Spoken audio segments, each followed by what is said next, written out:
லுக்மா எம்ஜிஆர் தன்னுடைய முதல் தேர்தலில் 77 தேர்தலிலேயே பிரச்சாரத்திற்கு வராமல் வெற்றி பெறவில்லை. வந்து ஒரு டேர்ம் ஆட்சியை நடத்தி முடித்த பிறகு 81 நடந்த தேர்தல் என்று நினைக்கிறேன். எம்ஜிஆர் ஆட்சி கலைச்சிட்டு நடத்திய தேர்தலிலும் மீண்டும் வெற்றி பெற்று நல்லாட்சியை கொடுத்தார்.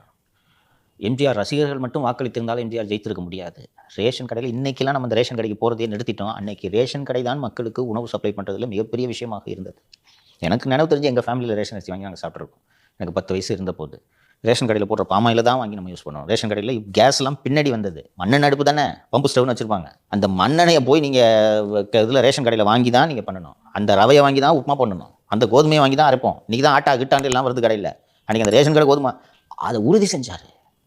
பாமாயில் இல்லை அடுத்த மாதம் வான்ற பேச்சே இருக்காது.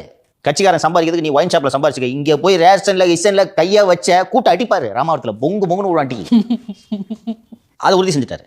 ஸோ ஜனங்க உனக்கு வயிற்றுக்கு இல்லை, ரேஷனில் எல்லாமே கிடைக்குது, ஒயின் ஷாப்பில் காசு வாங்கினா உனக்கு தான் வந்துச்சு. அதனால தான் இந்த மவராசன் திருப்பி வரணும்னு ஓட்டு போட்டாங்க, சும்மா போடல.